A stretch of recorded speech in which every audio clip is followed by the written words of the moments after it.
Drugs.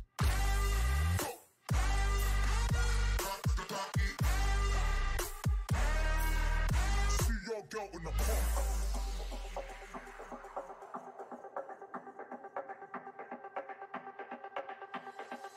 System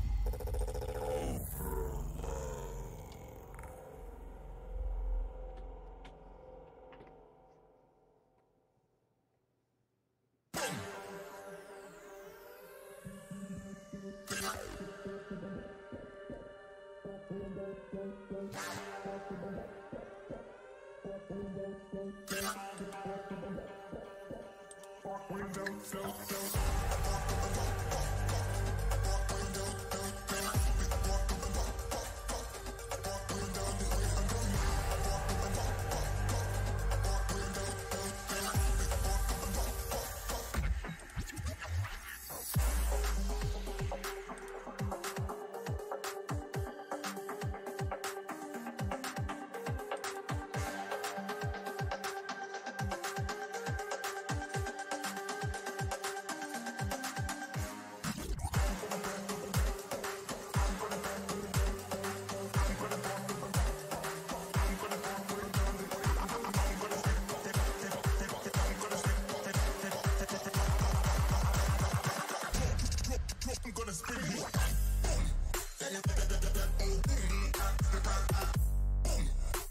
This is Sean O'Malley, and you're watching Full-Time MMA. Don't be a bagel biting, bagel bitch boy, bagel bitch back.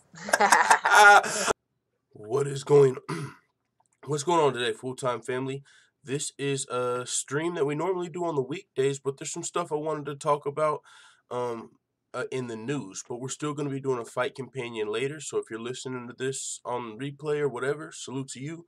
But that's pretty much what this is, just like our daily weekday show. But there's some stuff going on, and I wanted to talk about it. And oh my, you guys ain't even, some of you guys, full-time family, if you're listening to this on replay, if you're here right now, you guys ain't even, I can't even. Rose Namajunas is coming out. We're finally hearing a little bit from Rose. I'm seeing some of Rose in the headlines, so it explains a lot, but there's something that's going to come in the Rose segment that it's just like, you can't even make this up. You can't make this up, you guys, so we're going to have some fun. And it's just, it's like a fucking, you know what? Yeah, you know, I'm gonna wait till then. It's just so it's funny. You can't make this up. It's nothing bad. It's just something funny. So with that being said, we're gonna start the show off talking about Khabib's father forgiving McGregor and inviting him to Dagestan. And I'm gonna say this: I ain't buying it. If I'm Conor McGregor, I would not take this in. You know what? That's gonna be when we talk about that. Let's just go over the topics of today's show, and then we'll get into that. That's what we're gonna start with. UFC 230 co-main event going through changes. UFC 230, what a wild card this has been.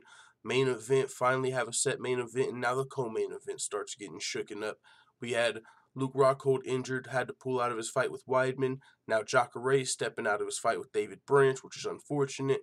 That fight's, Jacare is going to step in to fight Weidman now.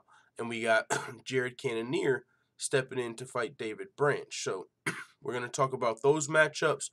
And then also Dustin Poirier and Nate Diaz exchanging barbs on social media, going back and forth, you know, trading insults. Nate Diaz, well, we're going to talk about that. I believe he said he's going out until the game gets real or something like that. We'll talk about that. And then, of course, Rose Namajunas. Probably not as long of a show. We only got about maybe 8 or so topics to really talk about today. So not as many topics as a normal show. So hopefully we'll be out of here sooner rather than later. And we'll be live for the Fight Companion later for PFL 10. The welterweight and middleweight brackets are going down today, so we're going to be watching that. But to start the show off, we're going to be talking about McGregor and Khabib. So just to give the full-time family a little more time to roll in, because YouTube's notifications, you know, they're always player hating on us independent channels out here. So give the full-time family a little more time to wake up, you know, about 1 more minute, not much more time.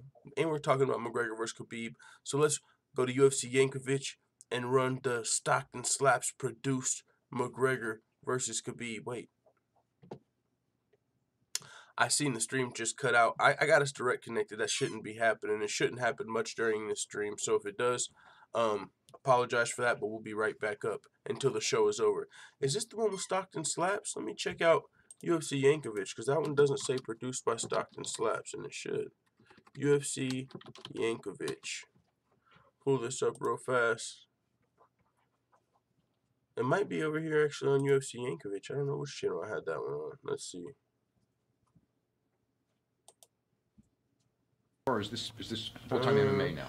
Might be the same one. The king, I don't like you. Won't even. Okay, we'll just They run. call me Conor We'll McGregor. run the one I had queued up, because that might be produced by Stockton Slaps. Here we go. Maybe not.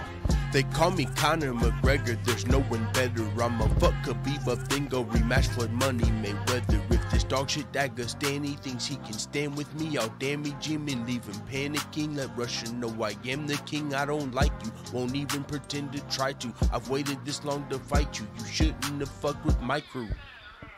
You ambush Artem Lobov in the hotel lobby, so we went and called gang. Now I'm coked up off of Molly, now I'm coming to the stage. So I think that you should probably stay the fuck up out my way. Somebody get me a dolly.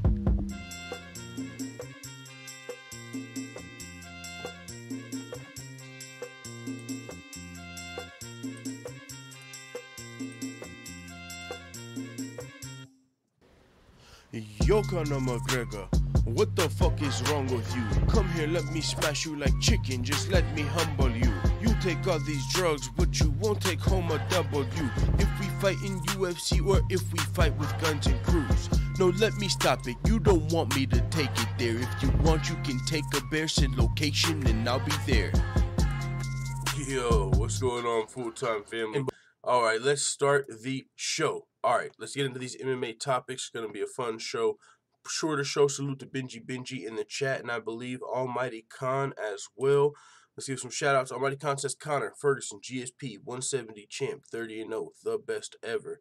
Oh, snaps. He's got the path laid out for Khabib.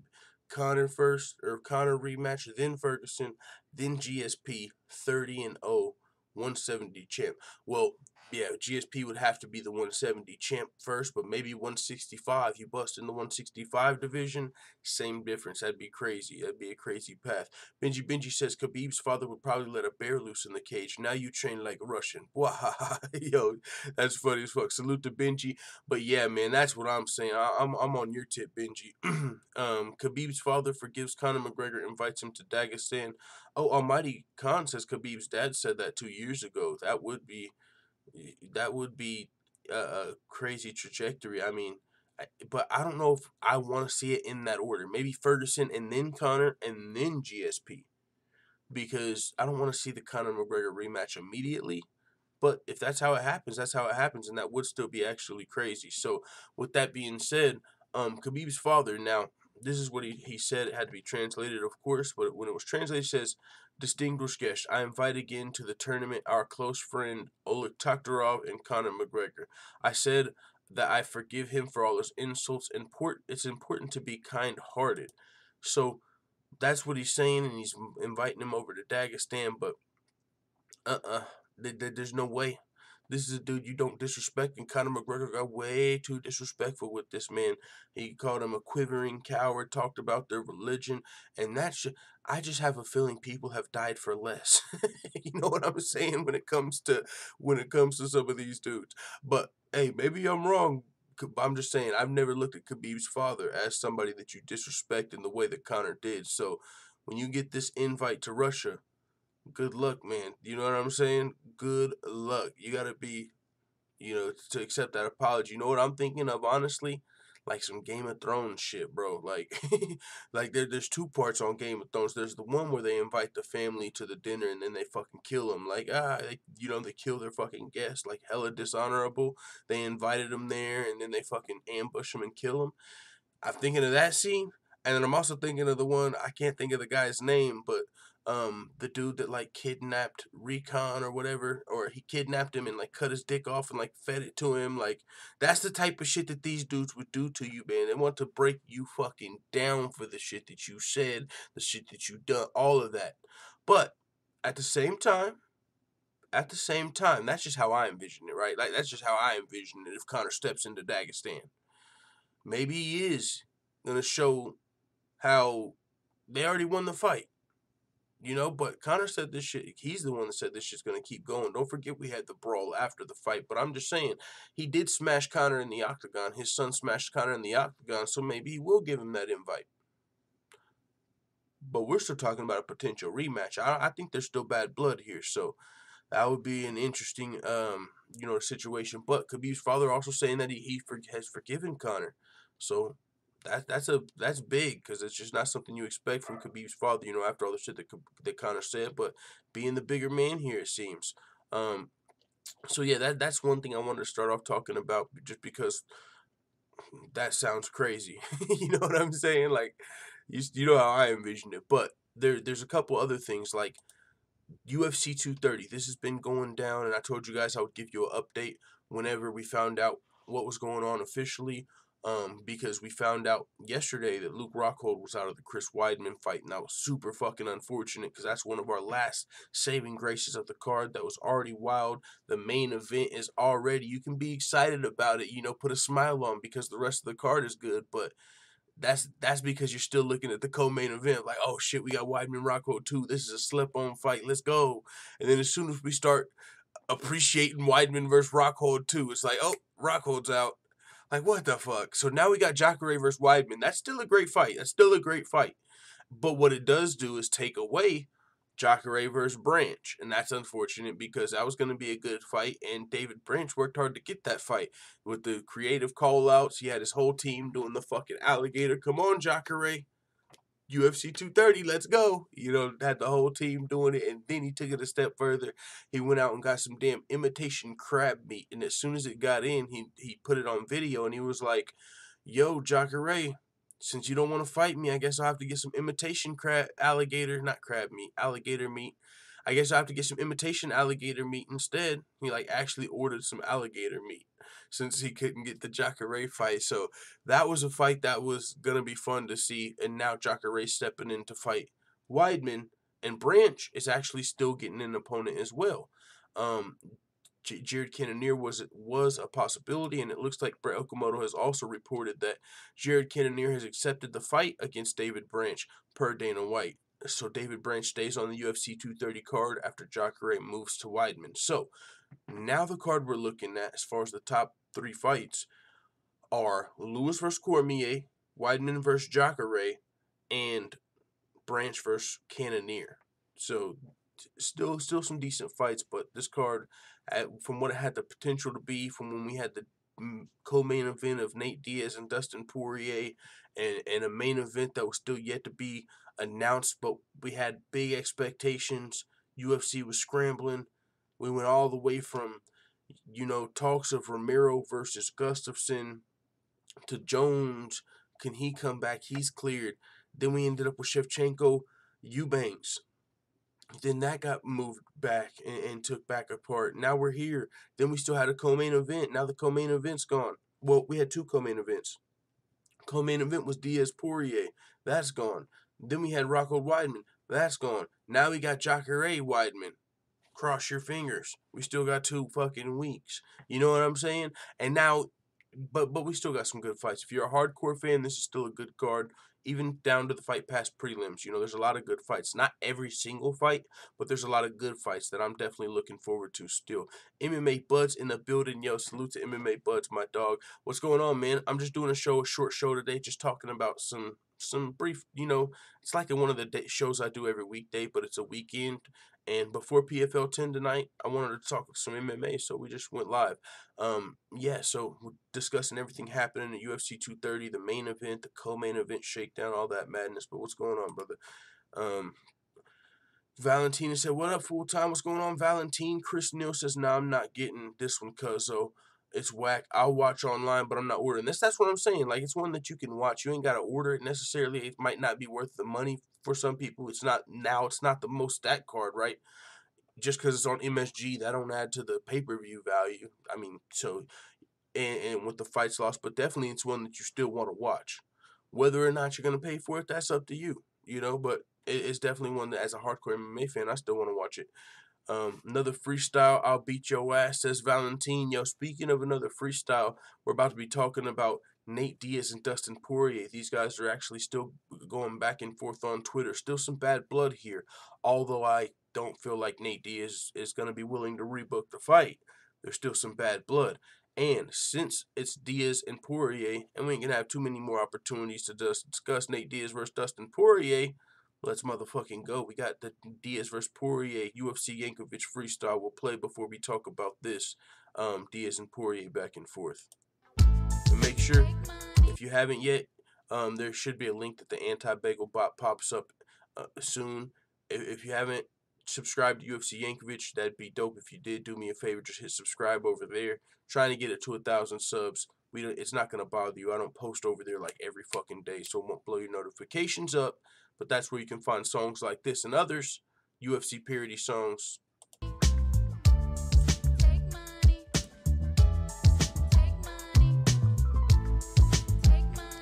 First off, fuck Nick Diaz and fuck you, Nate. East side, when we ride, come equipped to bang. You claim to be a fighter, but don't fucking fight. You puff on fat joints, sit and stuff your pipe. I'm an American top team, training hard as shit. Nathan Diaz and the Scrap Pack are some mark-ass bitches. I'm throwing punches up in bunches at your grill. Keep them coming, cause I'm gunning for the kill. You know the deal. Nick Diaz, where's your girl? I heard you beat her. Maybe you're fighting her cause you can't buy a win in the UFC. And Gilbert Melendez currently riding a 4-fight losing streak. Y'all got Cesar Gracie fight team in these streets looking weak. I let you niggas know that it's beef for life, then let the east side ride tonight. Scrap Pack murdered on wax deceased. Fuck with me and get your ass beat. Grab your Glocks when you see the diamond. Call your squad when you see the diamond. When I rock you, bitch, I'm coming for the finish. UFC 230, Nate Diaz gon' get it. Nigga, I hit him up.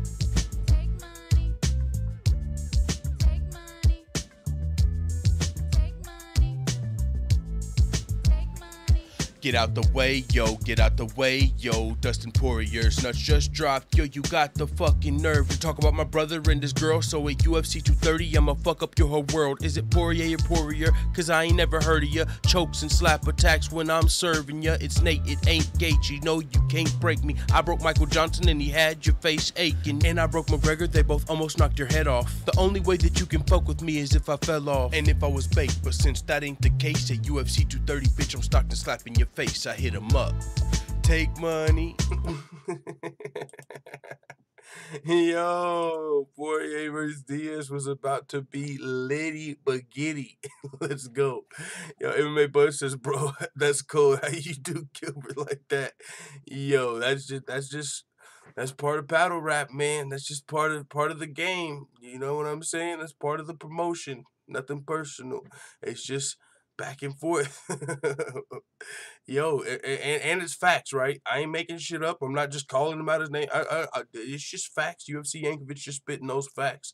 But yeah, man, UFC 230, we officially Poirier out with injury. Nate Diaz not staying on the card, and it's funny because he's like saying like the whole game is weak. It is what it is. Nate Diaz will be back eventually. He's getting his due. If he don't want to fight, he don't want to fucking fight. But as a fan, we want to see him fight, and we're not getting it, so you get a little frustrated. But with that being said, after a couple of whoosahs, you got to say, hey, that's what they're doing. That's the best for him. You know what I'm saying? That's what he feels like he needs to do. So once we get him back, it is what it is. If you don't know the full story of Nate Diaz, if you do know the story, it's kind of hard to criticize where he's coming from.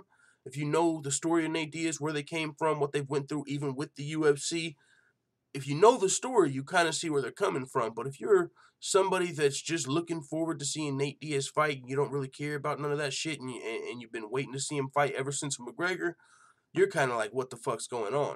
And also, one thing Nate Diaz like said, and he said it in this back and forth, which we'll go over, but he said like, fucking Poirier got injured and the whole game went silent. Like, what? Masvidal was like waving his hand. Like, what the fuck is up? 305, 209. A lot of people have been calling you out for a long time. And I'm sure if you wanted to stay the card and give someone a little bit of weight, 160 maybe catch weight, they would step up and fight you. I'm sure Dustin Poirier would love to rebook the fight with you, but I bet you won't do that. You know what I'm saying? I just don't think Nate Diaz is looking... I felt like personally he had been looking for a way out of this fight, and this nagging hip injury gave it to him. And when I say looking for a way out of this fight, I don't mean he's scared or that he didn't want to fight. I just mean like, I don't even know if he was ready to come back. He hadn't been back for 2 years since he fought McGregor. He'd been offered title fights, according to him, in multiple weight classes. He said he wasn't coming back until he was excited to come back, until someone motivated him to come back. So he finally comes back, so you see, okay, maybe he's motivated to come back, but it's not for a title. I mean, the title, clearly the title is not what motivates him, because he had an offer at 155 and 170, and he didn't take those title fights. So he's going to fight Dustin Poirier. Maybe he just liked the matchup. Maybe he was looking at Poirier like food. I don't know, because Nate Diaz did beat Michael Johnson and McGregor, and they both did beat, like in the song. He said, I beat Michael Johnson and McGregor, and they both almost knocked your head off. So maybe he liked the matchup there. Wasn't someone that was going to try and wrestle him all night, but Nate Diaz was back. But even though Nate Diaz came back, and I was like, huh? Like when the fight first got booked, I was like, what? Nate Diaz is back versus Poirier? Okay, let's go. I love the fight, but why is Nate Diaz back? He ain't been acting like he's about to come back. And then at the press conference, he walked out, and I was like, oh shit, man, this fight might be in jeopardy. Nate Diaz said some shit like, I don't even know if I'm fighting. And then, fast forward to the whole main event debacle where he's like, oh, Dustin Poirier don't want to fight at 165. And it's like, what? Of course Dustin Poirier would take this fight at 165 for a title. What? Who told you that? Why'd you believe it? But he said, Poirier don't want to fight at 165 for a title. I'm out. So that was the second time he threatened to leave this fight. And then Poirier gets injured, and you know Nate Diaz, there's still like, what, when Poirier's injury got announced, I think there was still about 3 weeks or so until UFC 230. So that was time to find an opponent, someone to make weight. I'm sure people would have took this fight. And Game Bread was one of the people that actually offered Jorge Masvidal. But Nate Diaz took to Twitter and he said, he quoted Dustin Poirier. He's trying to make Dustin Poirier out to be like he's scared. That ain't it, bro. I don't think that's it. Come on, dog. You know Poirier would rebook this fight. Poirier ain't never pulled out of a fight. If he got an injury, he got an injury. Well, like Khabib says, nobody protect from injure. Nobody protect from injure. We had Tony Ferguson versus Khabib. Booked 4 times. Nobody protect from injure.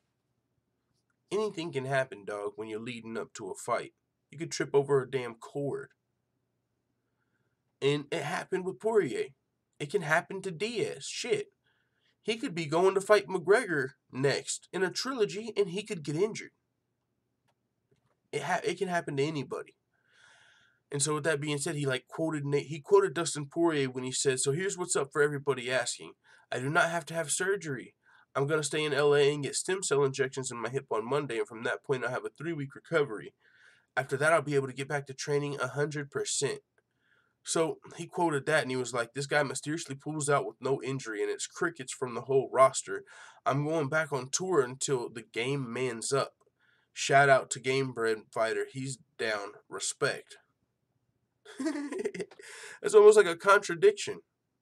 He's just like, the whole roster goes silent, but shout out to Game Bread because he didn't go silent.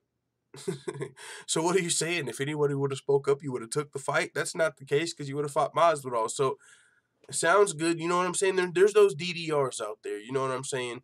And I've never been a DDR, although in the past I was accused of it because I picked Diaz to beat McGregor. You know what I'm saying? I felt like after the fight and when it happened, or was it Diaz? Yeah. When going into that fight, it was before the Alvarez fight. So I was like, okay, he knocked out Aldo in 13 seconds and beat Mendez on short notice, but I wasn't 100% sold. So I was, just like, yo, Nate Diaz, he's no joke. It was before I even had a channel. And so now, I don't know, man, it is what it is. But, so he didn't take the fight with Masvidal, but now these guys are going back and forth. He quoted Poirier, Poirier is like, because what I got from this is he's kind of like insinuating like Poirier is scared, right? Because he said something like, mysteriously pulls out. Yo, that's funny. He said he was mysterious. Like, I don't know how mysterious an injury is, but hey, it is what it is. Diaz, you know what I'm saying? And that's one of the things I was gonna say though. I almost lost my track. But he's got fans. There's a lot of people, casual fans, that really don't keep up with the sport on a daily basis. They probably don't even realize how long Diaz has been out. They probably don't even know if he's, there's a lot of people and just fans of Nate Diaz that actually are DDRs. There's casual fans that people, Nate Diaz, he's got a fucking brand. You know what I'm saying? He can't just say, yeah, I'm not fighting until McGregor comes back, or he can't just fucking say, like, yeah, I'm not fighting nobody but Poirier. He's making it look like it's Poirier, like, even though you could stay on the card, just to be fair. Like, the Game Bread versus Diaz would be a great fight. And yeah, I hear what you're saying, though. It wouldn't be the biggest fight. I've seen people make that argument. I think my boy Forward did. It's, maybe Nate Diaz isn't as excited to fight Masvidal because he's not as big of a fight, because he's not a #1 contender or something, or it's not as big of a name. But Nate Diaz isn't somebody that fights you for how big your name is. That's not why he was fighting Poirier. And I don't think he was fighting Poirier because he was a #1 contender, because he had already been offered a title fight. He's not there for the title. So he was only fighting, there's only 2 reasons I can think he would have fought Dustin Poirier. Either because he liked the matchup, or because he was just ready to fight. And if he was just ready to fight, he would have fought Masvidal. So he must have just liked the matchup with Poirier. Hey, I fucked up Michael Johnson and McGregor, and they both gave you problems.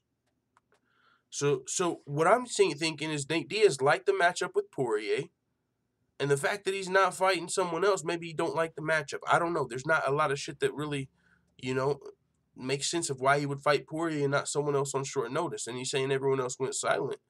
Maybe all the favorable matchups? I don't know, because Game Bread was waving his hand.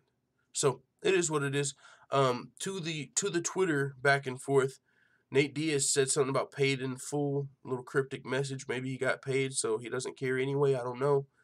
The Diamond said, tell the truth how you're playing games. Let's rebook it after my recovery. You're a hoe. He's saying, let's rebook it, dude. 3 weeks. It ain't even a long time, bro. We can go at 232, 231. We can do it on a fight night. You want to do that? And like I said, it's hard to believe Nate Diaz is going to want to rebook this fight when it already seemed like he was looking. And I don't want to say he was looking for a way out because he wasn't looking for a way out against Poirier. I think he likes that matchup. But I don't know if Nate Diaz was really ready to fight. Maybe he was. But if he was, maybe he fights Masvidal. And if he was just ready to fight, he probably stays on the card. And if that's the case, maybe you rebook the fight. I don't know. But and also the fact that he almost pulled out of the fight twice. I don't know how much, he really, maybe he reconsidered. Maybe he reconsidered. Like, man, you know what? Probably a good matchup, but McGregor just lost. Maybe there's an opening. I don't know. I'm just kidding. But yeah, that's a fight I would like to see. McGregor versus Diaz 3, and I think it'd be a good time for it actually. And now that maybe now maybe we can see that now that this fight's not happening. But either way, Dustin Poirier continued. He said, "I see straight through that fake ass gangster shit, bro. You're fucking with the real one. Trust that." 209. So and somebody. Who was it? Somebody was talking shit. Not talking shit, but there was a fighter that said something on Twitter, and they were like, and who was it? Was it Cormier? I think it was Cormier. They were like, oh, he's on Twitter going back and forth with Stipe. He ain't real. He's not a real fighter or champion or man, something like that. And I was like, I hear you, bro, but all these fighters are going back and forth on Twitter these days. Even fucking Nate Diaz, 209, motherfucker. He goes back and forth on social media. Dustin Poirier, are you saying he goes back and forth on Twitter? McGregor, Khabib's doing it with Floyd. Everyone does it. It doesn't make you less of a fighter because you're on social media. It just means you're with the game and you realize you're trying to market yourself. And that's how you sell fights. There's a lot of people on social media that you can get excited in your fight to buy your tickets, buy your merch, buy whatever the fuck if you go back and forth on social media because it also gets headlines. So when you're going back and forth on social media as a fighter, it doesn't make you less of a man, a champion, a fighter, just because you're exchanging on social media. You're doing that for one to get your message across, and for two, it helps sell your fight. So if you're a fighter and you're not on social media, you're probably fighting on an undercard, or you know what I'm saying. Your career's probably not moving as fast as you would like. Though, you know what I'm saying, because it definitely helps, especially in today's day and age. When you see motherfuckers like Logan Paul and KSI selling the hundreds of thousands of, you know what I'm saying, pay-per-views and shit. So I mean, it definitely, your status, your social media following definitely helps a lot in this day and age. Now, with that being said, you guys ready to have a little bit of fun? And I'm not even getting on Rose Namajunas' head. A lot of people might think that. No, I'm a fan of Rose Namajunas. I actually like Rose. I don't fucking like the whole. And I'm just gonna be honest, just because I'm an independent channel and I'm already halfway fucking shadow banned. Shit, I just feel like the whole Dolly situation was a little overplayed. I don't think it was Rose that was really wanting to overplay it like that. I don't think it was her that was making a big deal out of it. I think that's a big. I don't want to say a big selling factor, but it's just something going into the McGregor versus Khabib fight. I feel like the media was trying to pull it out of her a little bit, like when she would be on interviews. So yeah, man, how bad was that Dolly attack? How bad were you affected? We know you went through a lot of shit. Was that Dolly bad or what? Like, she's like, yeah, man, it sucked. Like, kind of telling them what they wanted to hear. But I don't feel like Rose Namajunas, like, I don't think she's fake, because I don't really feel like that was all the way her, like, wanting to overplay that. I think she would have just let that shit slide. Even if she was affected by it, I don't think she would have went on the media and talked about it, unless that she got booked in an interview and they wanted to ask her about it. The UFC's like, yo, Rose, you should do this interview, and then the interviewers are like, yo, so how about the fucking Dolly? So I don't blame Rose for that. I don't agree with it, but I don't agree with the whole traumatized from the Dolly attack. But that's just my personal situation. A lot of people don't know what it's you know what I'm saying? So, and I know there's people that agree with me and people that disagree, but I'm not getting stuck up on that situation. I'm having fun with this topic because I like Rose. Now, I do feel like Rose has a tough fight in Jessica Andrade. I don't think MMA math works the way that a lot of people do. Just because Joanna beat Andrade and Rose beat Joanna, that does not mean she's going to beat Andrade. Andrade is looking like a monster. She probably just came off the most brutal, probably the best one-punch knockout in the strawweight division. I think I don't even know, I can't even think of another one-punch knockout like that in the strawweight division. And I'm not talking about dropping them and then finished them with TKO. I'm talking about 115-pound knockout Jessica Andrade, where she just did to Carolina, is scary. And I'm a fucking grown-ass man. I'm not saying Rose is scary, but I'm saying that was scary. And I'm also saying that Jessica Andrade is the #1 contender chomping at the fucking bit, and she wants that title. She needs the money. Lucky for her, she got a $50,000 bonus, but she needs the money. But with that being said, I feel like Rose Namajunas, she's going to have to answer that door to Jessica Andrade sooner rather than later. A lot of people have been saying, okay, where's Rose? Where's Rose? And now we're kind of seeing here. She's growing her own cannabis, and now this is just me. And I'm not saying she's not, I do think Rose, I don't think she's scared of Andrade. I think she'll fight Andrade, and she's got a decent chance of winning. I honestly might give a slight edge to Andrade, honestly. I might right now give an edge to Andrade, a slight one, but I know Rose has a chance to win the fight, and I don't think she's scared. But I will say, we see this a lot with champions. You get the belt, and you build your brand a little bit as the champion. You go on tours, whether you're Nico Montano and you win the belt, and you go to different reservations as the champion, and you go to different, appearances, and you can market yourself as the champion, and you sell more tickets because it's UFC champion. Well, Rose Namajunas, this is on Women's Health. I wasn't browsing Women's Health. That's not how I found this. I Googled Rose Namajunas just to see what was up, see if there's any news, because I seen a headline about Rose. It was just like some UFC video, but it didn't say anything about, it wasn't what I wanted to hear. I was like, wait, so in this interview, did she say anything about coming back or anything?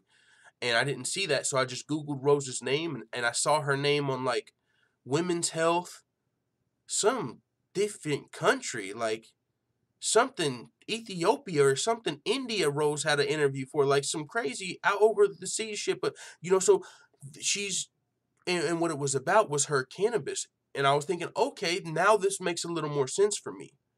Rose Namajunas, I don't want to say she's delaying an ass whooping, although that could be coming. I'm not going to sit here and say an ass whooping is not possible. Jessica Andrade could get in there and whoop Rose's ass. That's a real possibility. Don't act like it's not. But like a lot of champions, not just Nico, a lot of champions, they get the belt and they get a little inactive because you got more opportunities. You ain't really. And if you lose the belt, you lose the opportunity. So you take your time to capitalize on those opportunities while you're the champion. And hey, Rose Namajunas, a cannabis advocate. She's definitely, spoke about that on various podcasts and interviews. Big on that. She likes going outdoors and hiking and shit like that, and smoking some of that good shit. You know what I'm saying? Nothing wrong with it. That makes me more of a fan of Rose too. So I like Rose. The fact that she's been through shit, I relate to that a lot. That's why I like Rose as well. And that's why I kind of disagree with the Dolly shit, but I don't blame that on Rose. So I like Rose a lot. And actually, I would root for her to win her next fight because I want to see Rose do the best. She's got big plans. She's going to do good things for the world, I believe. That's part of her goal. She says, I want to fucking... She has a bigger purpose. And I like all that. I love Rose. So with that being said, it makes a little sense. Like most champions, okay, this is what you're doing. I was wondering, what is Rose out here promoting? Okay, well, this is what she could be promoting. Her, she's getting, and I'm not saying she's getting ready, but she's building her brand just in case she does lose her title. Now you know about her weed industry, and she's been saying things, and this is kind of concerning, for Rose. As a Rose fan, for her chances. Rose Namajunas has been saying stuff like, she, getting the belt wasn't the most important thing for me. She said beating Joanna, dethroning Joanna was more important than winning the belt. So the fact that she was the one that dethroned Joanna is more important than even keeping the belt per se. She's more happy with that for her legacy than winning the belt. It wasn't all about the belt. And the fact that it's not all about the belt is concerning because you know Jessica Andrade wants the fucking belt. And she wants to hold on to it. And she wants to scissor it. Pause. She wants the belt, and she wants to lay with the belt, and she wants to hug the belt like TJ Dillashaw because she knows that's her new livelihood. She wants to pet the belt. She wants to fucking all that shit. That Jessica Andrade needs the belt. She doesn't want the belt. She needs the belt. That's a big difference. That's why I'm saying that's Jessica Andrade. Her level of hunger is on another level. It's on another level. Rose is a legend for what she did to Joanna already. You know, she's dope and what she's doing in the world. But Jessica Andrade's hunger is on another level right now. She needs the belt. And Rose is saying shit like, beating Joanna was more important than the belt. And so, with all that being said, you guys, we still haven't got to the fun part. You guys, it was almost like all this stuff I'm pointing out. If I didn't like Rose, I would have the perfect ammunition, you guys, to just get on Rose's helmet. Y'all know what some of you guys might know, CSH Combat Sports, the best WMMA channel out there for my money. That's what the one I listen to. You know what I'm saying? So salute to the coach. You know how he don't like Bojangles, Joanna Jedrzejczyk? Like, you know how that's like, I don't want to say his arch nemesis, but like that's somebody that he just don't like. Like, I could have like took that stance with Rose. I had like the perfect ammunition. You guys won't even believe this. But I'll get back to the cannabis thing after this. But check this out, you guys. Look at this checklist. It's like, this is women's health, right? Check this out. So it's got introducing people to Rose and everything, which is super dope. And that's what I said. This is a good thing of building your brand. Even when you're in an article like this, you know what they get to write in the article? UFC women's strawweight champion, the one that dethroned Joanna, the reigning. Yeah, women's champion Rose, she likes to do this. And Rose, the champion, but if you lose the title, you're not in the same headlines, you're not in the same magazines, all that shit. So that's a reason you probably go on a media tour while you got the belt, especially if you had a risky fight coming up. Like if you're Nico Montano, you go and you do a bunch of fucking media with the belt, you go take a bunch of pictures, you do everything you can do with the belt because you might not have it very long. And yeah, that Rose is promoting right now. And with that being said, she's promoting her cannabis thing. And even if she loses the belt, that's something she can have. She can have a future in the cannabis industry. While she's still fighting. We see Rumble Johnson doing that, and so that's dope. I'm glad Rose is taking this time to promote herself outside of fighting because that's very fucking smart. But now look at this, guys. Look at the checklist. I'm not even gonna read all the details. I'll just read the big bold shit. Rose grows her own cannabis and then juices it. Okay. Salute to Rose. Big fan of Rose. Salute to Pat Berry. Fan of Pat Berry. You know what I'm saying? My favorite part of the trip, hugging on my main squeeze. But keep looking at the list. She also goes on the do-it-yourself route when it comes to fermented foods like kimchi and kombucha. Okay. Salute to Rose on the healthy tip. I'm trying to get there one day. All about spicy food. Hey. I bet you she eats spicier shit than me. I'll mess with a little spice, but I ain't going all the way spicy. I'll tell you that much. My shit'll be running. I'll be, so salute to Rose. You're a better person than me when it comes to spicy food, cause I got a limit. I got a limit. So salute to Rose on that. But you guys, okay. I don't want to go too far. Okay, here we go. Right here. It's the next one. Okay, so not this one, but the next one. She treats herself to Pepsi during the off season. Okay, salute to Rose. I've drank a Pepsi here and there. Salute to Rose. Pepsi's fire. You know what I'm saying? Okay. But now I want to pull up the chat before I go to the next one. I want to pull up the chat, see what you guys have been talking about. Iron Max says she wants to scissor it. You heard that? Full-time low-key be browsing women's health. Jacob De La Cruz. I got the Rose Women's Health article on you motherfuckers. Kenneth Espinoza, salute. Damn, I don't have your theme music yet. And I'm gonna lie, YouTube's got me scared to play it, man. I'm so scared to get a copy strike. I know Coach plays it, so I feel safe, but I'm not down with the copy strike. I don't want them to like strike me down with the vengeance one day. I feel like I've been pushing the line. But salute to breaking news, Dennis Espinoza. Benji says, if the UFC had any brains, they'd be booking Masvidal versus Iaquinta rematch. That needs to be run back. Yeah, I know Masvidal would like that too. I think, like he's already booked versus Kevin Lee, and you probably know that he's going to be fighting. He's rematching Kevin Lee. That's going to be a tough fight to win already. But the Masvidal rematch, I would like to see too, because I'm a big Masvidal fan, and I think he can win that fight. And I also think that was a motherfucking robbery. But honestly, and I might be off because Ally Quinta does speak out against the UFC, but I kind of feel like the UFC treats Ally Quinta like a stepchild. Like, no matter what he says, no matter what he does, they actually like Ally Quinta. You know what I'm saying? Like, it doesn't matter if he speaks out and he fucking talks about unionizing fighters. It don't matter if he pulls out of fights. The UFC always likes Ally Quinta. And I don't want to say they protect him, but they damn sure never put him back in there with Masvidal. You know what I'm saying? And also, even though he does all that shit, he actually got the call to fight at Madison Square Garden. I know they needed somebody, but Aya Quinta got the call. And do you think they would have did that for like a Cajun Johnson or like a Leslie Smith on short notice? You know what I'm saying? Like, they're actually probably getting cut from the UFC and a lot of people feel like it's because of their participation with Project Spearhead and unionizing fighters. But Aya Quinta, he kind of gets that leeway sometimes with the UFC, and he got a big opportunity in fighting Khabib.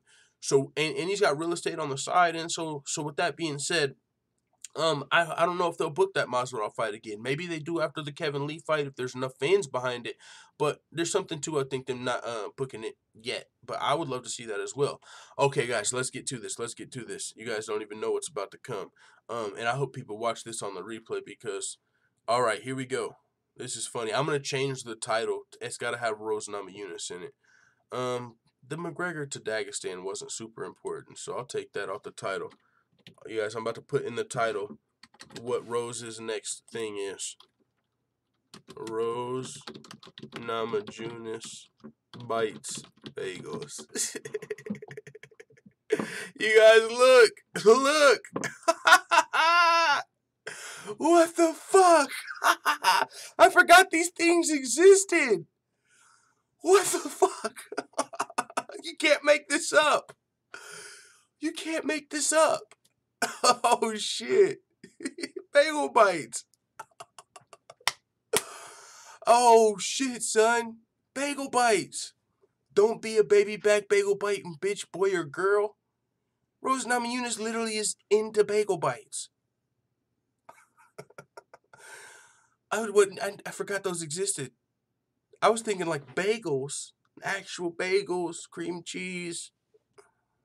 She actually likes bagel bites. Like, you know how, like, maybe I should. Like, we're just talking amongst the full-time family. If I wasn't shadow banned, I might take this approach just for entertainment's sake.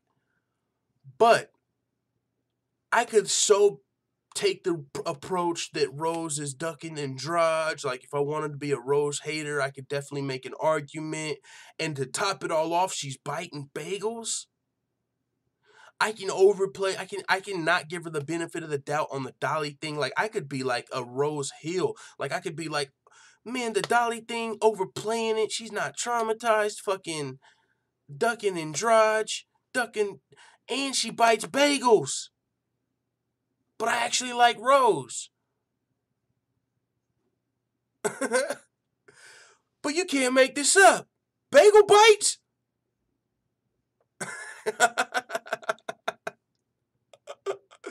You can't make this up.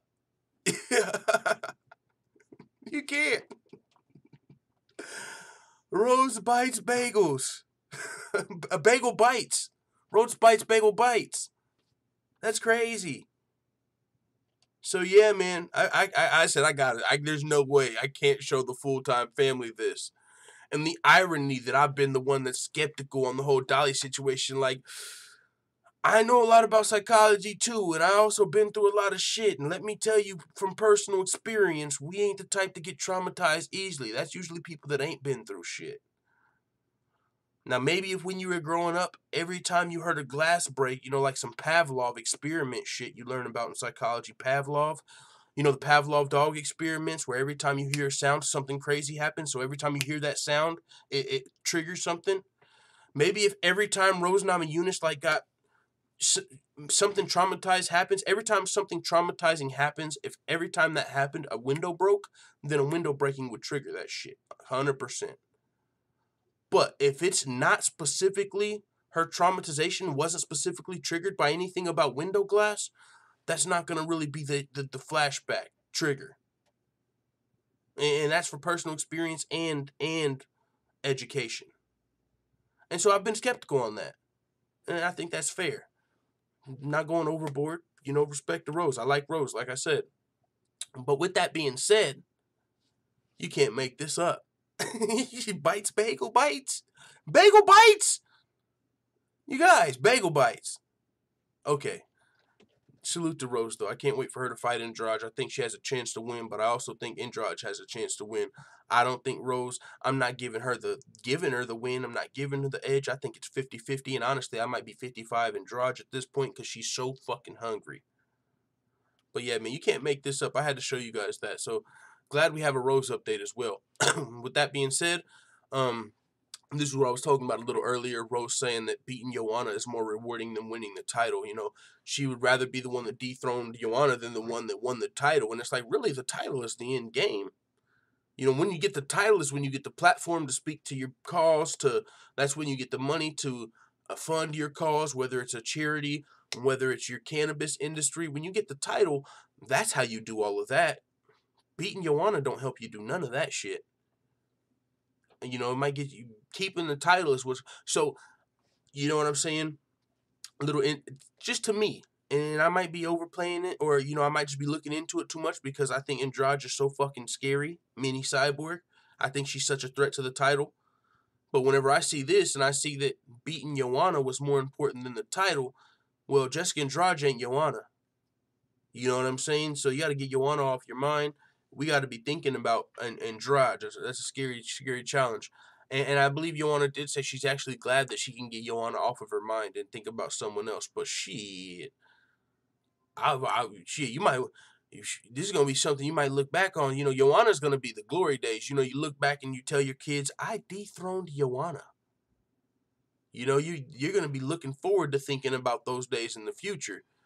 I don't know if I would want to go from, like if you're Nate Diaz, like. You're thinking you're the one that beat McGregor. It's hard to go from thinking about beating McGregor to fucking preparing for fucking, Ferguson or Poirier. You probably, you know what I'm saying? Those McGregor wins are like, yo, remember what I did? It's kind of like Joanna. You remember? I was the one that did that. Nobody thought I could do it. Guess what I did? That. So... we'll see where it goes from here, but yeah, like I said, a lot of people might misconstrue it because I've been skeptical of the Dolly thing, but I'm actually a big fan of Rose. I root for Rose personally, not even just as a fighter. Like personally, I'm a fan of Rose, and so yeah, looking forward to her return. With that being said, UFC's Andrea Lee opens up on alleged domestic abuse, and this is her first time really opening up with it.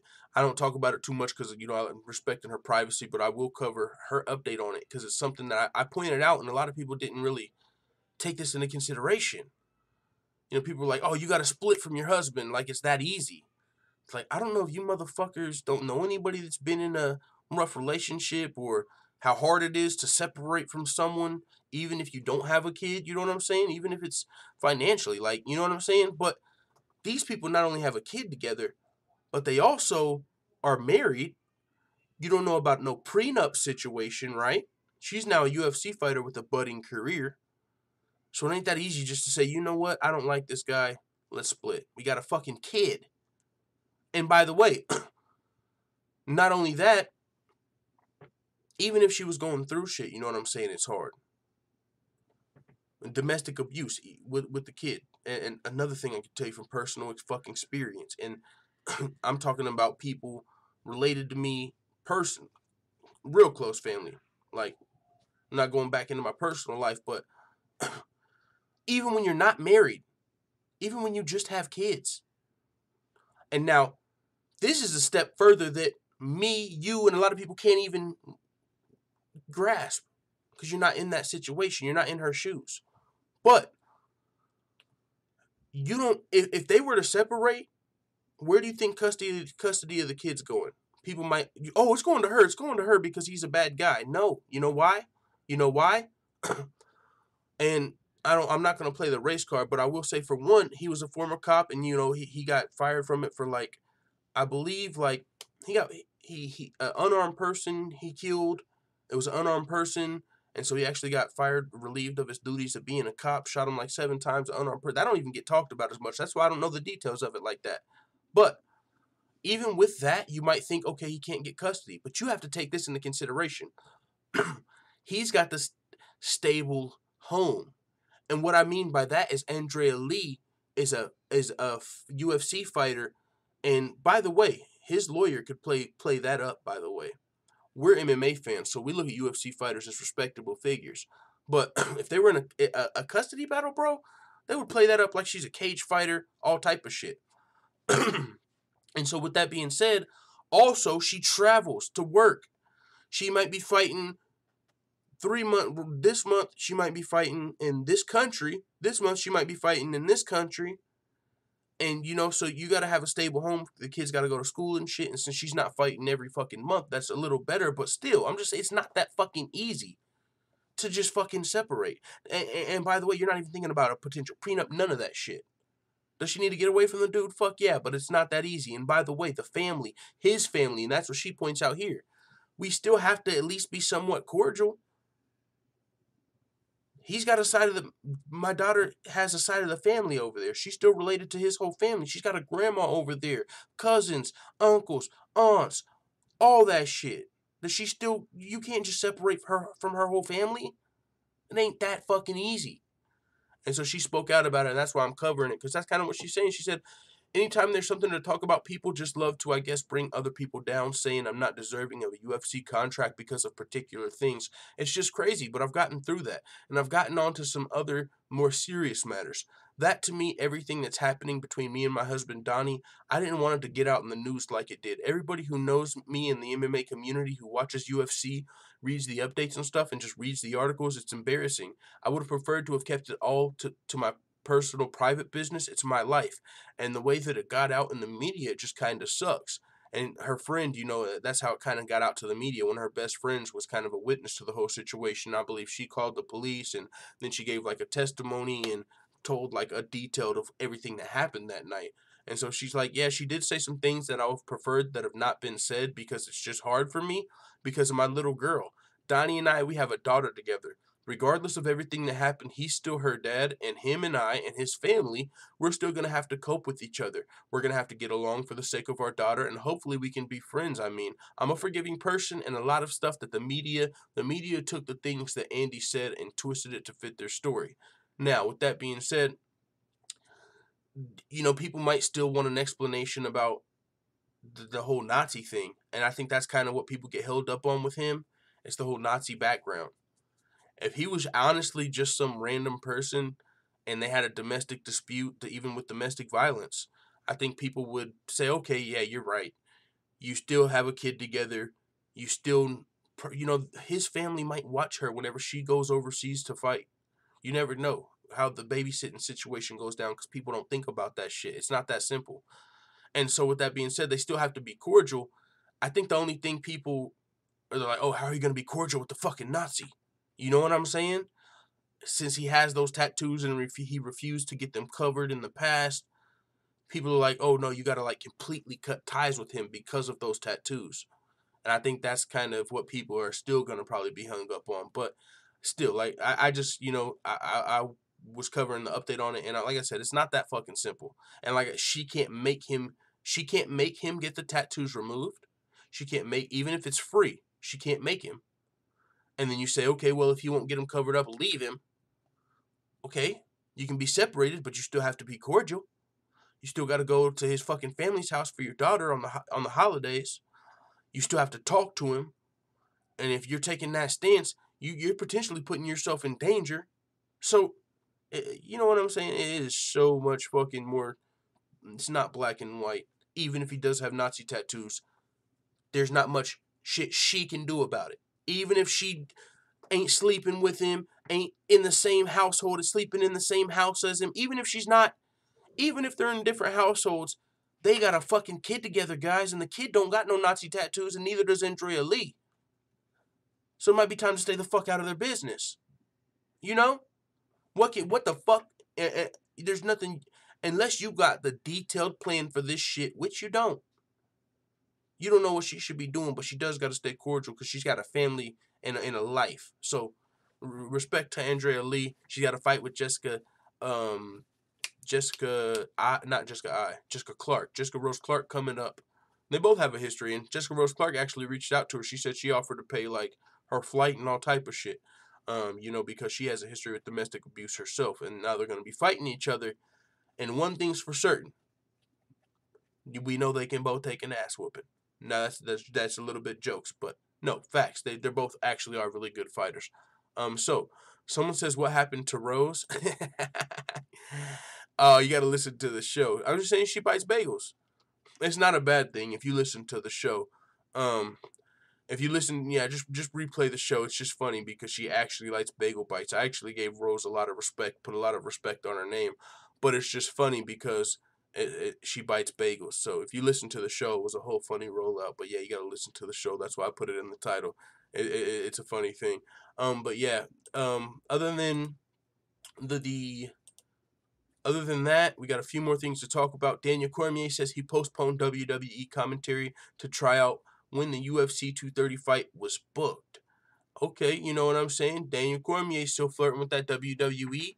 And his teammate, if he's going to be commentating, he's probably going to be commentating his goddamn teammate, Cain Velasquez's first fight. Now, Cormier's got a little business to handle in MMA first. But DC was about to be doing commentary for WWE potentially. DC's got such a bright future, dog. Regardless of fighting, he's going to be making a lot of money. He's doing commentary for the UFC. He can do Fox work or ESPN work, I should say, since they're going to ESPN. Commentary for the UFC, ESPN work, fighting was the champ. He can do WWE commentary. He can actually go to the WWE. He can train. This motherfucker is set for life, dog. It really ain't even about money, even though he ain't been making the most money. But this dude's got a future regardless of what he wants to do. If he wants to continue to, work one of those grinds, it could probably be pretty lucrative. But regardless of that, he was looking to try out for WWE commentary. But since he had to fight with Derek Lewis, he had to put that on hold. He had to put the money aside. Well, it's not really put the money aside because he's getting more money. Set aside one opportunity for another. And with that being said, though, what do y'all think about WWE commentary for Daniel Cormier? And some of you might know, some of you might not, man. He's also his teammate, Cain Velasquez. Everyone's been waiting for him to come back to the heavyweight division, man. If you've been on Cain Velasquez's Instagram, it damn near looks like he's already got a signed contract with the WWE, bro. Like, it almost seems like a done deal. He's like got a mask. He's already got a nickname. He's already got a damn chair. He can't wait to. I'm practicing hitting people with chairs. Posing with Ronda Rousey. Can't wait to come with you. Like, motherfucking Cain Velasquez is gonna be in the WWE before you know it. And Daniel Cormier might be commentating. He might be commentating, bro. I like his commentary in the UFC. Probably get it done in the WWE. But just interesting. And Khabib. Shit, also, aka, like I said, he recently talked about smacking up Brock Lesnar in the WWE, which would also be crazy, But hey, I don't know, man. It kind of worked with boxing. I'm not gonna lie. I don't know if it's just because of Mayweather McGregor or what, but I'm a casual boxing fan now. I was never a boxing guy. I actually watched the only boxing fight before Mayweather McGregor. The only boxing fight I watched in the last 10 years had been Mayweather-Pacquiao. And that was on a stream that was lagging like a motherfucker, but I still knew that shit was a boring fight from the little bit we did get to see. And so now I'm actually a casual boxing fan, and maybe it's also, because I'm seeing boxing channels on YouTube like The Coach, CSH Combat Sports, and other channels pop up in my recommended that I listen to. I've got a couple boxing channels actually that I listen to now. Like when they pop up a video, I'm like, oh shit, what they gotta say? And talking about the shit going on in boxing. You know what I'm saying? Like the zone, and it's like one fan base going at the other. It's pretty funny. So I'm listening to I'm learning boxing. Casual boxing fan. I'm looking forward to some. Now, can they do it with the WWE?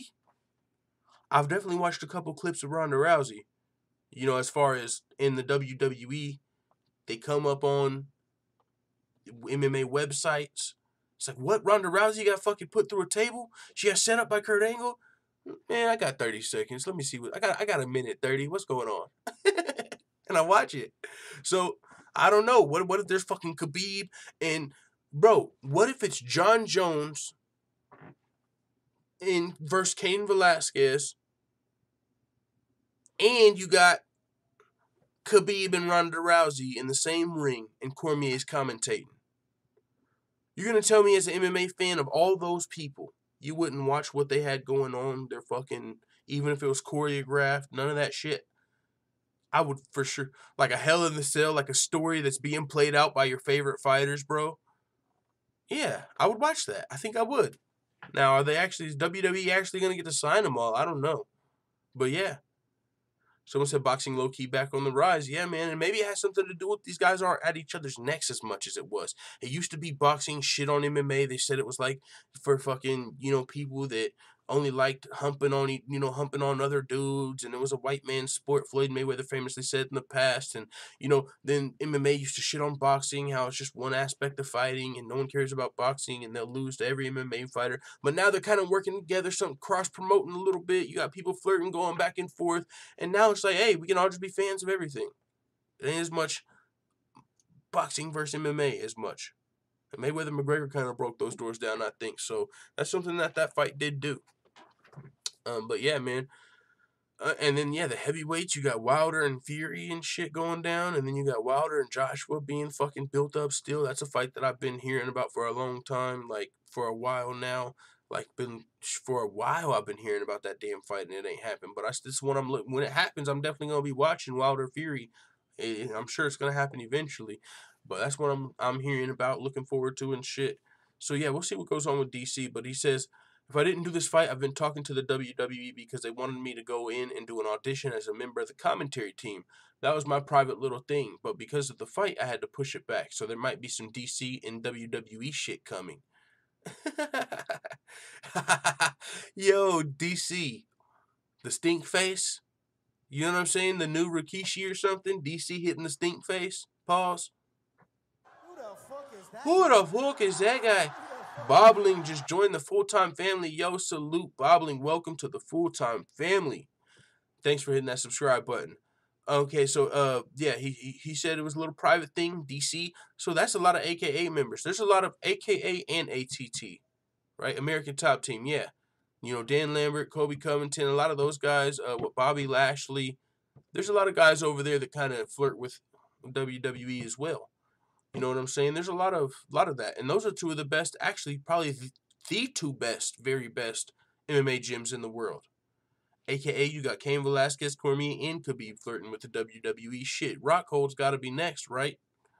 He might not do it. He might, he's already got something else to do. He can model and shit, right? Doesn't he, I think he's a model for Ralph Lauren Polo or Ralph Lauren or some shit. I think he is, Luke Rockhold. So he's got his own shit he can do outside the WWE. You know what I'm saying? I'm sure he's good. But AKA, there's a lot of guys and ATT that are actually flirting with the WWE. So Corey said, I like it, of the commentary. I want to freak out. I want to freak out next to the thing with Vince in my ear saying, say this, you asshole. Because I heard Vince tells you what to say. I'm like, okay, Vince, don't be surprised if I'm on TV. And a couple times I go, okay, and just say it. That's funny. Say this, you asshole. Vince McMahon cussing you out in your ear. That would be fucking hilarious. But I never want to not be in the UFC. I love calling the fights. I just love being a part of the UFC, man. It's everything I ever dreamed of. WWE is new. It's something new, right? But this is home. Over there is new, and most of the time, new is fun and exciting, but I love being home. This is my place. I love the UFC. So, as far as doing something in the ring with Brock Lesnar, Cormier said he wouldn't follow a potential script to lose to Lesnar. Brock will hit me with the F5, and before they even get to one, I'll be like, kick out. Kick out on their ass. No-selling all of his shit. I'd be in the WWE just no-selling Brock hard. They'd be like, you're the worst person to ever work with. Go out there and take the win. You're scripted to lose. Nope. Brock's got to go on the fly like, this wasn't supposed to happen. What the fuck? You're supposed to lose. Daniel Cormier is just kicking out of everything. He said kick out on their ass. Yo, that's fucking hilarious. So we'll see. Maybe DC in the WWE ring. And clearly, we're at the end of the show. We're at the funner topics because now we're talking about Cris Cyborg inviting the Cash Me Outside girl to train MMA following their music video. Wow. You know, if Cris Cyborg had haters before, she's going to get a lot more now. Or they're going to hate her even more now. 'Cause, you know, all the people that already hated Cyborg, I'm sure, a lot of people don't like this Cash Me Outside girl. She's like the female version of Tekashi 6ix9ine. She ain't got no damn musical talent. She ain't writing her own music, nothing. She's got some really good songs, but she didn't write them. Got a ghostwriter. But the reason she's making music is because she's popular. It's like taking CM Punk. It's literally. It's like taking someone popular, like Conor McGregor or CM Punk, and writing lyrics for them, and them spitting them. But the thing about her is she's some 15-year-old chick that got famous for fucking telling Dr. Phil to cash her outside. How about that? Or telling the audience to cash her outside. How about that? Disrespecting her mom. You know, a lot of people brought that up. Disrespecting her mom on public TV. Now she's famous for it. And she's making songs she's making gangster rap. Little 15-year-old fucking white chick, you know, making gangster rap. She's not writing the lyrics, but not going to sit here and lie. When I heard that Gucci Flip Flop song, I said, this shit is hard. This shit is hard. Gucci Flip Flops, fuck you, hit your bitch in my socks. This the wristwatch, diamonds dripping off of the clock. That shit is hard. Hard. She writing it? Do I think so? No. But the song that Cyborg is in, she's got a song now with YG, who's he's a dope ass rapper. I'm actually a big fan of YG, but you know he's more of a gangster rapper as well. So she got this song.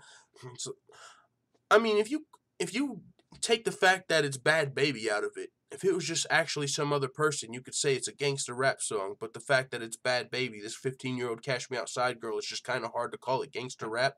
But she's talking about shooting shit, and it's doing good numbers. It's like very popular. Once I saw Cyborg was in it, I had to look it up. I watched the video, and fucking Cyborg's just in there. Bro, she looks so out of place. She's next to a 15-year-old girl that's fucking rapping about shooting shit, and Cyborg, you know, is a badass fighter, just leaning, looking at him, nodding her head. I'm like, no. You know, it'd be like fucking who? Sean O'Malley or Cody Garbrandt, or, you know, somebody that people love, but somebody that people also hate, other people. It'd be like them literally appearing in a Tekashi 6ix9ine video. You know what I'm saying? Or TJ Dillashaw or somebody appearing in a Tekashi 6ix9ine video. So you know people are gonna hate for that.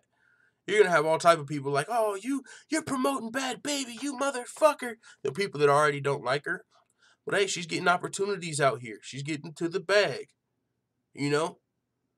Maybe she's a fan of her music. Maybe she heard Gucci Flip Flops like me and said, yo, that shit is hard. You know what I'm saying? Cyborg, so yeah, but now she's inviting her, and this girl, you know, she's inviting her to train MMA, and that's a good thing for anybody. I'll say that. Whether you're the fucking Cash Me Outside girl or just any fucking female on the planet, it'd probably be good to train some MMA with Cyborg, learn how to defend yourself, especially if you're out here wilding too. Talking shit, disrespecting people in public. No, bitch, I do what I want. I do what I want, bitch. Fuck you, bitch. You broke ass bitch. Fuck you. You might want to know how to defend yourself. You know what I'm saying? Promiscuous, one of them. You might want to know how to defend yourself. You like going out, you know, and partying. You know, I know just like that. You can by yourself, so ain't everybody in your business. You don't want everybody in your business. You want to know how to defend yourself. Whatever you're doing. You know what I'm saying? I would tell that to my mom, my girl, my sister. You want to know how to defend yourself. So with that being said, I don't give a fuck who Cyborg's telling it to. I agree with the fact that you should probably go train with Cyborg. But yeah, here's my thoughts on the whole Juice music. And the song's called Juice if you ain't heard it. I mean, you can go listen to it. I know probably aren't interested in the song, but hey, I would be interested to hear what you guys had to think about the song. It's called Juice by Bad I don't even like calling her that. Bad Bobby. I think it's supposed to be Bad Baby, but there's a H, so some people call it Bad Bobby. But I think it's supposed to be just like Bad Baby with bad spelling. So it's with YG, and Cyborg is in the video. Stupid. Yeah. Hey, I'm a fan of fucking Tekashi too. I mean, I'm not a fan of. I'm not actually a fan of Cash Me Outside Girl, but I actually do like some of Tekashi's music. You know what I'm saying? There's a couple songs. I don't think he's not writing them and coming up with the hits, all of them, but he's got some bangers. It depends on what you're in the mood for. If you're in the music for some, if you're in the music for some mood music or some shit with some lyrics or some substance, you ain't gonna be listening to that. But if you're just trying to get fucking hyped or just if you're listening, even if you're working out, whatever you're doing, there's a place for that music as well. And a lot of the shit he does, I don't agree with it. I don't think that's how you should roll. But just like Bad Baby, I don't agree with how he rolls. But I do find some of the shit he does entertaining for whatever that's worth and funny. I also think he's got some comedic value to it as well. It's dangerous, but it can be funny. And so if I'm just watching it, I'm like, yo, that's pretty fucking funny. So now if he gets fucked up, that's on him. I'm not, you know what I'm saying? Doing a lot of the shit he's doing, he can get fucked up. But yeah, there's my thoughts on that. Full-time hip-hop in the house. We only got one more thing to talk about anyway. Betting odds released for January's Fedor versus Bader fight. Fedor versus Bader betting odds. I'm interested to see what these are, actually. I haven't looked yet. Because it's the light heavyweight champion taking on Fedor. Where's the odds? Where's it at, man? I just want to see it. Fedor, Pride. All right. During the stretch. Meanwhile, okay, so the betting odds are going to be, since joining, Bader has went 4-0. Phil Davis, okay.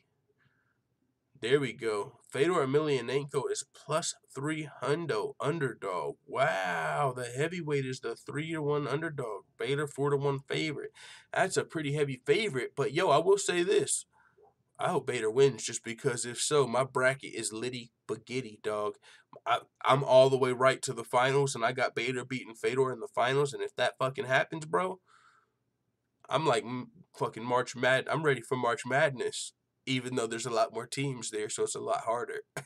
and I don't know shit about fucking college basketball as much as MMA, so I could make a little more educated guesses in MMA. But hey, we're all the way fucking right. And if Bader wins, our bracket is a success. So those are the odds of picking Bader to win. He's actually a favorite against Fedor. So we'll see what goes down in that. And with that being said, pull up the chat and I'll chop it up with the full-time family a little bit. But we're going to be doing a fight companion later. And we're going to be watching the PFL welterweight bracket and the middleweight bracket. These guys are fighting. The winner fights another time. They're fighting more time, more than once in a night. First fight's 2 rounds. Winner moves on to the next round, and you fight again tonight. So let's say Ray Cooper wins. He's fighting twice tonight. If Ray Cooper wins, he's fighting the winner out of Rick Story and Henderson Ferreira. Same with Jake Shields. If Jake Shields can upset Ray Cooper, then he's fighting the winner of Rick Story and Henderson Ferreira. Down here, like they're all fighting tonight. Same with the middleweights. And then the winner of both of those fights tonight, they'll move on to fight for the title on December 31st. And there's going to be 6 champions crowned that night in all the divisions over at the PFL. They're crowning all their champions. So 6 title fights. And the winner of every one of those fights gets $1 million. So we're going to be watching the welterweight and the middleweight division tonight. The PFL, since there's no Bellator or UFC, we're doing a fight companion for that later on tonight. So with that being said, let's pull up the chat before we get out of here for the day. Clayton Funky in the building. What's going on, brother? MMA Addict, Dutch Style, Black Clouds. John Taylor says, I don't think misspelling that guy's name counts as anything. MMA Addict says, Treyway. Treyway. Stamina MC says, Bad Baby has what we used to call a bait face over here. She's too high profile, recognizable to go anywhere on her own. Better learn how to fight. Yeah, for sure. And he's talking that shit too. That's what I'm saying. That's why, yeah, shit. That's a good, and Cyborg, she can get a little recognition and promotion out of the whole situation. You know what I'm saying? If she comes and trains with her. Now, and honestly, what that does do for Cyborg, even if she doesn't fucking, and this is why I'm down with Cyborg doing this, because even if she doesn't agree with Bad Baby, I'm sure she don't. She probably thinks Bad Baby is a fucking tool. She probably like, this little bitch. Like, if I was still 14, I would be whooping her ass, or 15 or 16, whatever the fuck. I would beat her ass. But as a brand, what it does do is it connects Cyborg with a base of, I'm guessing her fans are you know, females from whatever fucking ages that like drama, I guess. I don't know.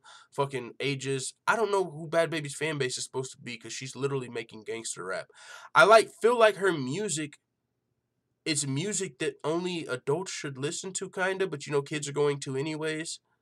But at the same time, so I don't know who the fuck listens to her, but whatever Bad Baby's fan base is, Cyborg is introducing herself to that fan base, so she's growing her brand. You know what I'm saying? And all those people might be interested in WMMA, and if she comes and trains with her, so yeah, you know what I'm saying? Like, you kind of separate yourself, you know, from the personal. Like, even if you disagree with who Bad Baby is and what she represents, still a good opportunity for your brand.